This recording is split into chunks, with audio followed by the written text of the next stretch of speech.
welcome back. And we're getting ready to move into our first conversation for today as we get an update from representatives of the Belize Coalition to Save Our Natural Heritage regarding the multi-beam testing and the consultations that have actually been called off by government.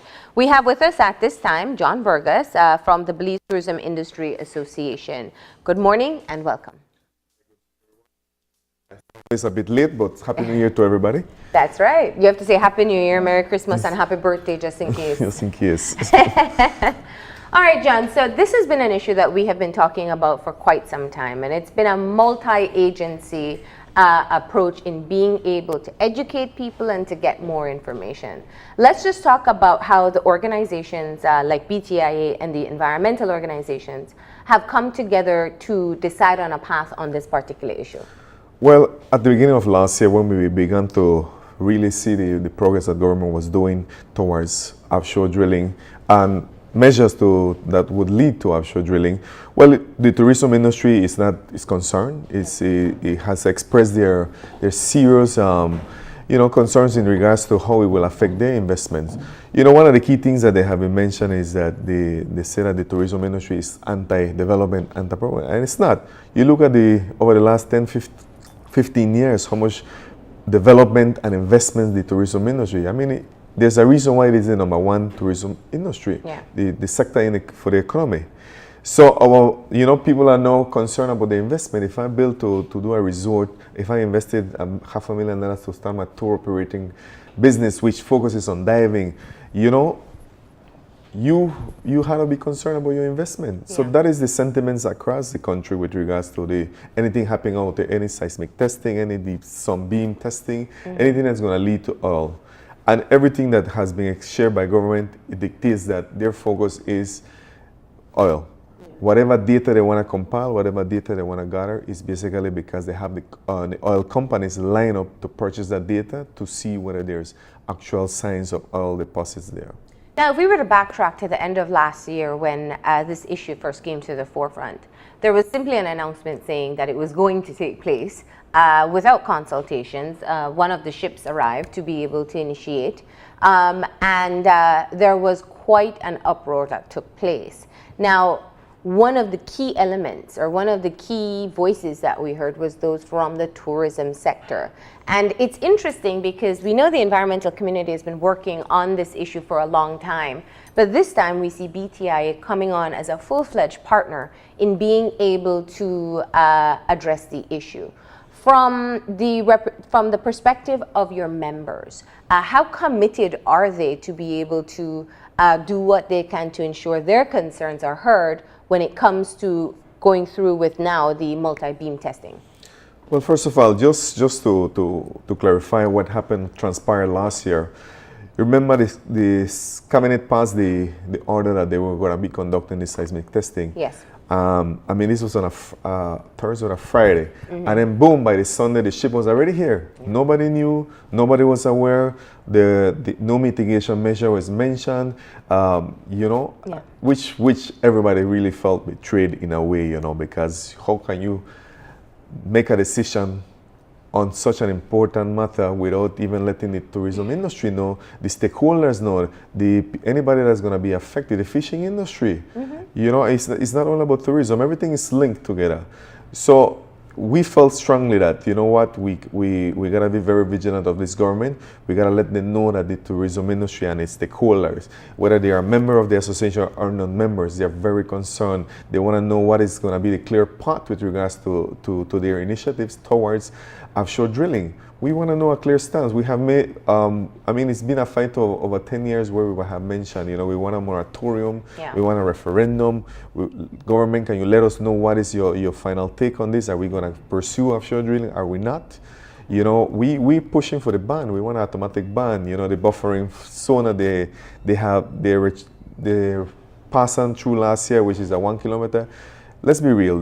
First of all, there's no real scientific data supporting that is going to be any benefit or any safeguarding of our natural heritage, and of course, you look practically if there's any incident out there, it's going to damage the reef. It's going to damage anything that comes in contact. Now, It's interesting because the government's perspective on this issue, and we heard from them early on when the first round of consultations were taking place, and eventually the seismic testing was called off. But their main point was that the stakeholders who were against proceeding with the survey was simply that you were blowing it out of proportion, for lack of a better term, because they had done their research, or claimed to have done their research, to say that it would not, the testing, this is not oil drilling, seismic testing and the multi-beam survey would not have impacted the environment the way that it was being portrayed. How do you respond to that? Well, we made a very informed decision in terms of presenting our position on that. You know, the NGO community has a lot of scientists, a lot of experts in the area, and we look at both sides. And you look at the research, you can just go straight on Google and find out some more information as to what this testing entails. And you can see the negative impacts that were there. But just the way it happened, remember, nobody knew. Nobody knew. Then they decided that, you know what, okay, they want to know, well, let's have a consultation and we're going to let them know. But the people by that time did not want to hear about any consultation, because you should have addressed this prior. You should have consulted with us. So we understand the risks, you know, all the effects to the marine sea level that can happen just with the testing. And of course, they're using other excuses, saying that, you know, there's going to be mapping of the sea floor. They're looking for, you know, just to ensure that what they want to have a good rounded knowledge of what is within our waters. You know, but the fact is that TGS, the company that they hire, their sole purpose is to obtain data for oil companies. That's all they do. They go on, they survey these areas, and let you know what, we have oil seepage on certain areas, which normally is a clear sign of oil being found there. So, you know, that's what they do. And we want to know about the contract. We ask them, you know what, well, disclose the contract you have with TGS. What is the agreement? What is their purpose? There has to be a contract where it's going to clearly outline what the agreement is. And that is what we want to know. But government has been very not very open to sharing that information with us, and that alone raises a lot of concerns. Yes. So at the end of last year, it was a great example of people power, following the consultations in San Pedro, where Minister Heredia intervened, and essentially the seismic survey was called off. However, there was always an indication that the multi-beam survey would have potentially taken place, and they committed to doing consultations. Now, John, I've said several times in the show that those consultations were called off by government without any reason at this point in time. But we also know that you guys, as a part of the coalition, had already started a round of preliminary consultations before that. Tell me some of what you were hearing from the stakeholders when you guys went out and started to talk about preparing for the government consultations. Well, to be honest, we had a visit in Kikaker on Sunday, and then we had a meeting with the public on Monday night in San Pedro. And the sentiments expressed last year remains the same. They don't want to hear anything about offshore exploration. They don't want to hear anything that's going to risk or damage what provides for their livelihoods. You know, what they're going to leave on to the future generations. They don't want to hear anything about it. You know, and that's the bottom line of the sentiments across. In November last year, we had annual general meetings within all of destinations, and when you bring that along other initiatives and government, the sentiments are very strong in opposition to that move.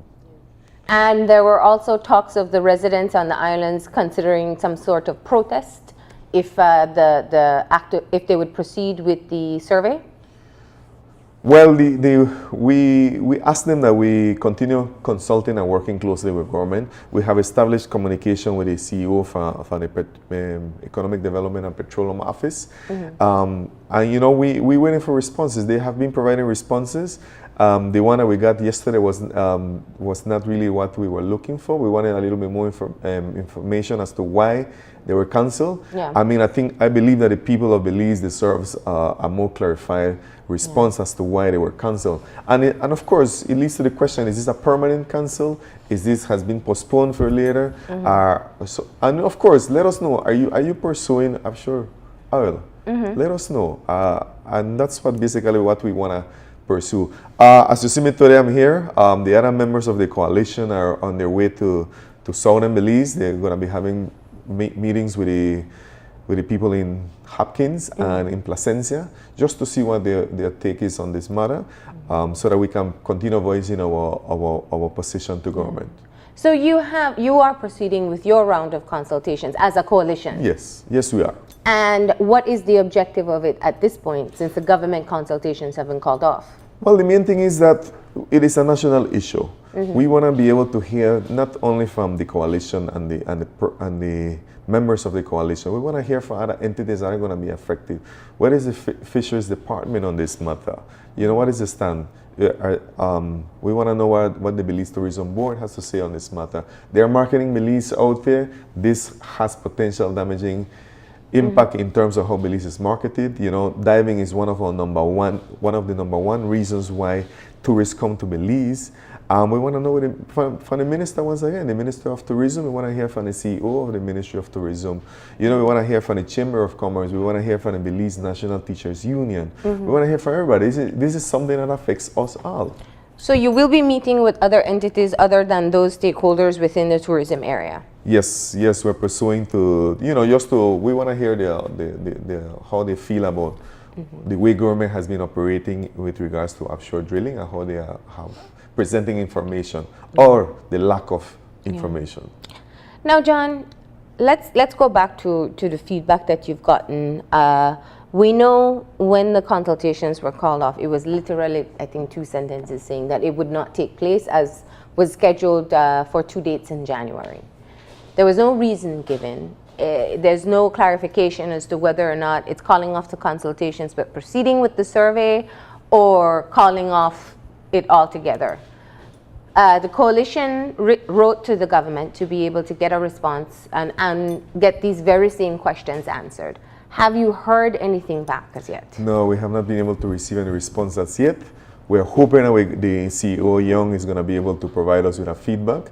We let them take their time. We have no issue with that. We just hope that we get a return. We don't want to hope that a month passes by and then we don't have a response. Yeah. Is there any indication from your own interactions with people as to whether or not the survey has been called off, or? No, we haven't been able to get any inside information on that. But that's why we would like for government to clarify that for us. Yeah. Now, looking at the impact of the survey itself and talking about what it can potentially do for marine life and that area, it's sending out, the seismic is different from the multi-beam. Explain to me what the multi-beam survey does and what the potential impact would be. Well, the multi-beam is it's a scientific method used to basically find the mapping of the sea floor, and the data compiled. And it compiles data. It's going to let you know whether we have ships down there that have been sunk. We're going to let you know if they have any mountains, any hills, any caves, any things of that, any sort of information like that. Normally that data, but you have to keep in mind that the data collected is in a raw form. You still have to be able to convert the data into actual, where you're going to be able to actually see the specifics, how it's going to look on a 3D model and so on. So what we do know is that it can affect the marine life in terms of, being able to disrupt their natural habitats. Yeah. Also we still we're looking to see how it affects the diving industry. If you have any divers within the region or within the area, we know that the sunbeam is not as damaging as the seismic testing. The seismic testing is a lot more damaging. We understand that some of you're looking at sunbeams projected directly into the floor of the sea, and the sun bounces back. And as you know, sun multiplies fourfold underwater, and it spreads in all directions. Yeah. So we know that one of the first things you can do, anything cut within that seismic testing line is going to get damaged. Mammals use their hearing to communicate, brain waves to communicate. So when you have sound affecting that, it's like you being put in a room and somebody's screaming at you, Yeah. that's gonna damage your not only your hearing but also your brain, and sometimes is irreversible damage. So you have seen cases where you see mammals floating on seashore, practically dead because they're trying to get out of the water, but the damage has already been done. No, and we know that fishing stock also, due to the sound waves, it affects their habitat, which means it causes them to relocate. So it's definitely going to diminish the fishing stock, which is going to affect the fishing industry. Now, at this time, we've been joined by a representative of Oceana Belize, also part of the Coalition to Save Our Natural Heritage, Alyssa Carnegie. Hi. Good morning, Alyssa. And of Morning. course, one of the things, we're jumping right into the conversation, and I think one of the things that we know is definitely has been a front burner issue for Oceana is offshore drilling. Absolutely. From the referendum to your continuous campaigns to your education awareness. And I know that the possibility of seismic testing was a big red flag for you guys. Let's look at what you have been doing. I know you do a lot of liaising with government and kind of more advocacy at the government level to see if you can convince the policymakers to explain their decisions or perhaps change their minds. What has been happening on that end? Well, actually a lot. We have been engaging with government representatives, both technical and politicians, but we've also been, I think more importantly, engaging with the community and their constituents. And really trying to engage, inform, listen, and being able to be informed enough ourselves to be able to represent and articulate their concerns more clearly, especially where it concerns tourism, where it concerns fishing. So a lot of that has continued. We're currently doing consultations in the communities, and I mean, it's evident, Belizeans don't want this, and we continue to say that, and we continue to, ask government and pressure government and ask them to, put it to the people. Let the people decide whether they want offshore oil as something in their future or not. I mean, they don't have to take our word for it, take theirs, but give them the opportunity to voice that and to make that decision binding. Well, we have seen, I think, from the very first referendum that Oceana Belize held to many different activities that have been held, that there is a level of public support. Now, we can't give exact numbers, but there is enough to see that the public is very much against having drilling in the offshore waters of Belize. But we've not necessarily seen the same type of political buy-in given the public sentiment. I was asking John, and I think it's still a very relevant question in terms of if there has been any indicator as to why, after the proposed ban on offshore drilling, the concerns that have been continuously put out by public, the tourism sector, the environmental sector, why the seismic testing and multi-beam survey is necessary at this time. That's what we're trying to establish. Why is that necessary? We've heard other government officials come out and say, it's either taxes, or how has that been arrived at? How has that been the only alternative or the only option? Looking at the current economic situation, knowing that tourism is the only industry that's currently, I think seeing any kind of gains or results.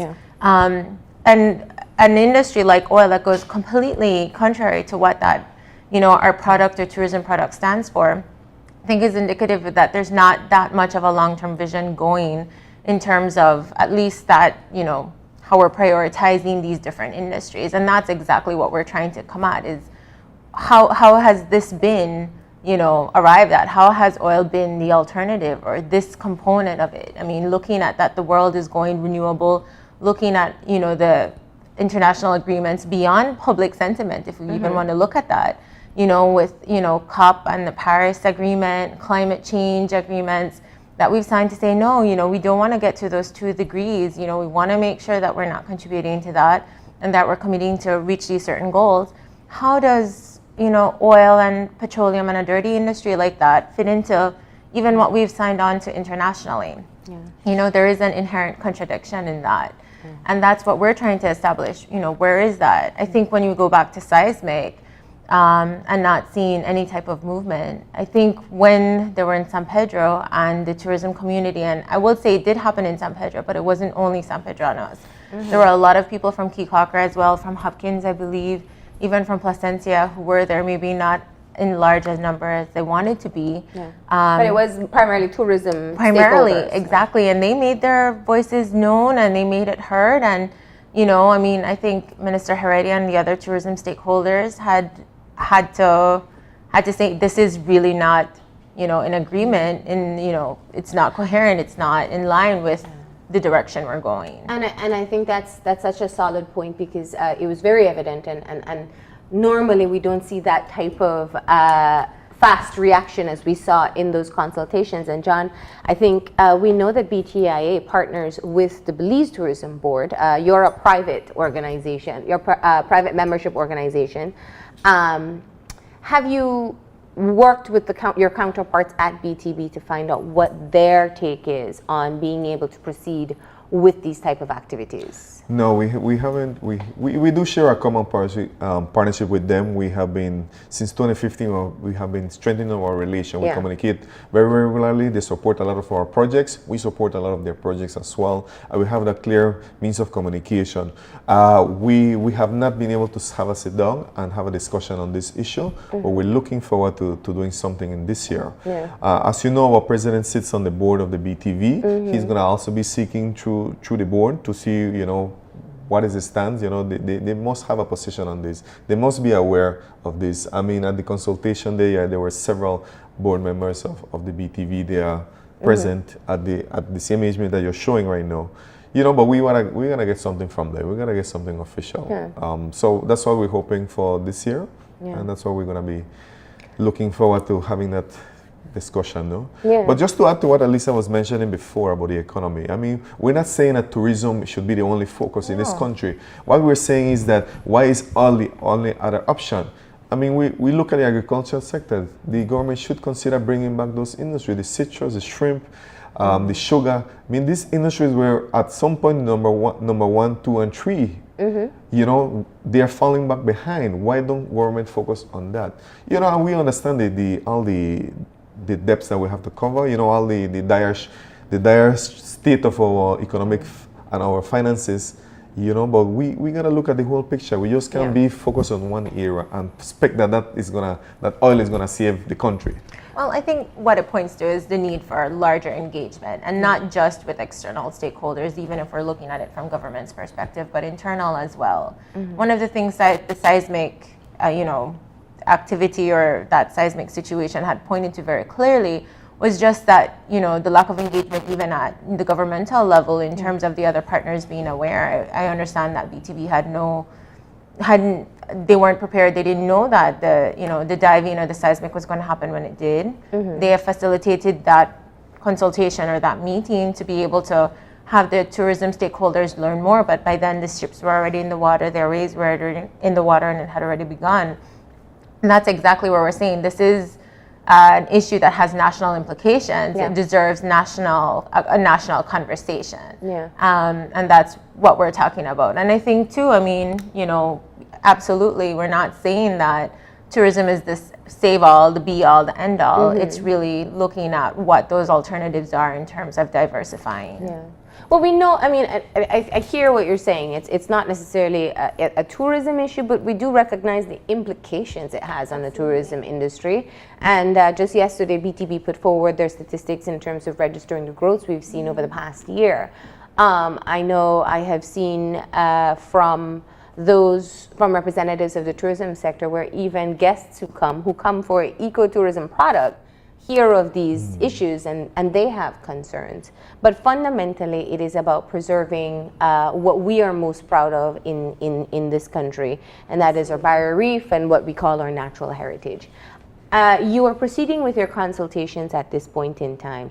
What do you plan to do with the feedback that you get from those that you will consult with over the next couple of days? Well, I think what we're interested in doing is not what, you know, kind of spin off JFK a little bit. It's not like what we're doing for them. It's what they're doing for the country in a sense. A lot of the consultations that are happening, we've been invited to. They're happening. They're mobilizing themselves. They want to be informed. They want to know what we're doing, what we're thinking, what our opinions are, what our science is saying, you know, what the statistics are showing. And that's what we're going there to do. At the same time, it does give us the opportunity to be informed, more informed in terms of the current concerns or the constraints and what they're saying, so we can be more representative of that. But I think, I don't want to say to our surprise, but to what we've seen, the mobilization that has happened in the community in the various communities has been very, I think, inspiring, has been very heartwarming, not even just as a employee of Oceana, but as a Belizean, because public participation is something that we've seen and we've talked about, for many years as something that hasn't been one of our strong points as a society. But looking at how this issue is managing to galvanize and bringing communities together, and, in a shared standpoint that we are against this, we don't want this in our future. And, they've said it really clearly. I think even at that consultation, they were like, oh, but if we do this, the rigs won't be in front of San Pedro. And they were like, I don't care if it's like, I can't see it. I don't care if it's the very fringes of our territorial seas. Like, we don't want this here. And, I think just because of how long it's taken, the years, effort, energy, they've really started to mobilize. And, I think the proof will be in the pudding. Yeah. And in addition to being able to talk to tourism representatives, understandably, the environmental community has raised their concerns and continuously raised their concerns. What about some of the people who work within the areas? I know you have great established relationships with the fisherfolk community. Have you reached out to them? Are they interested in this issue? Yeah, absolutely. We've spoken to them. I think a lot of what they're asking for is even guidance or a position from their own, I think ministerial offices that represent them. So like the, Ministry of Forestry and Fisheries, the Department of Fisheries, trying to understand what their position is on this. Because understanding too that a lot of the area, even that line where I think seismic had been run, the one, did run adjacent to a spawning aggregation site.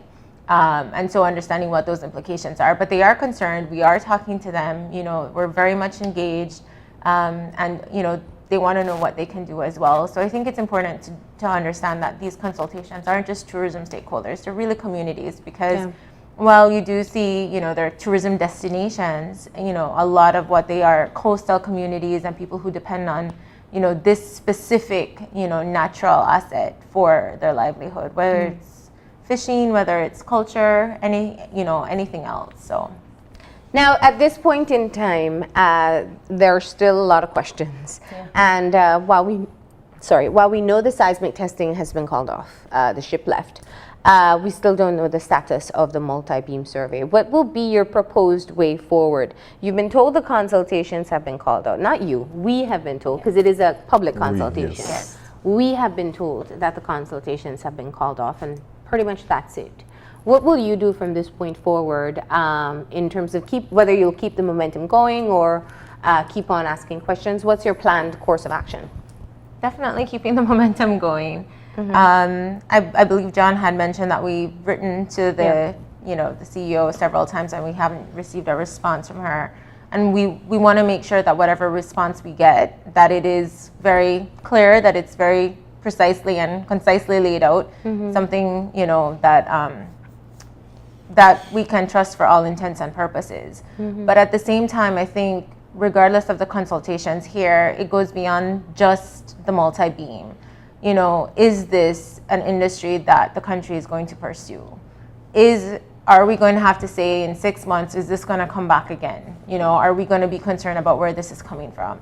And I think it fits into where we are as it is as a country, talking about, current court rulings that has just happened. Looking at where we are in terms of our external debt, where are we going with that? What are the options? What are we looking at? The economy is a big issue. And I think this is very timely in terms of saying, well, let's now have this conversation. Let's now put this there and say, is this something that we're going to pursue? And have the people be a part of that. Belizeans be a part of that. It's not the only alternative. There are other things.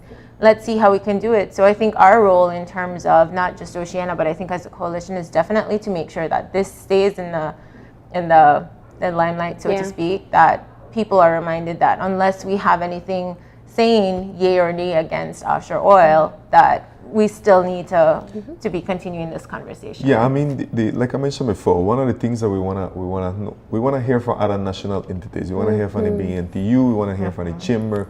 We wanna hear from the fishermen cooperatives. We wanna hear from the ministry. You know, we wanna hear what their stance is on this. I mean, whether the government is gonna be providing any information or any insight, we wanna know.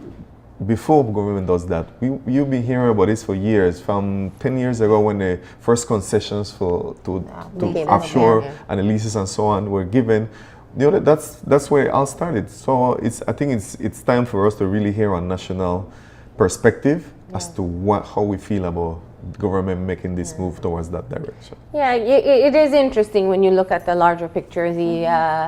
From the time of the people became aware of the contracts, to the zoning that took place, to the proposed ban on the moratorium, it seemed more progressing towards a ban, and then the introduction of seismic testing and multi-beam surveys. So I can understand, and we all have questions. I think it's only to hear when we'll get those responses, because we deserve them. Yes, absolutely. The public certainly deserves it. The stakeholders, the service providers, everybody do need to know what is the government going to do. Okay. Well, I want to say thank you for coming in and providing an update. As you pointed out, even though the public consultations being hosted by the government has been called off at this point in time, we're not sure why, we're not sure what it means, but you guys are proceeding with education campaigns and consultations in different areas, right? And we want to hear from the public as well. Feel free to contact us on our Facebook page, Coalition, the BTIA, Oceana, you know, Belize Alavon. You have, you know, reach out to us. We want to hear from you. We want to know how you feel. You know, that's the best way we can represent them. Yeah. And let your area representatives know as well. Yes. You know, that's very important that they know how you feel as a Belizean, as a constituent. All right. Well, thank you very much for being here this morning. Thank you. We're going to go ahead now and take a break. When we come back, we'll be talking to representative of Belize Family Life Association about their mobile clinic rollout. So stay tuned.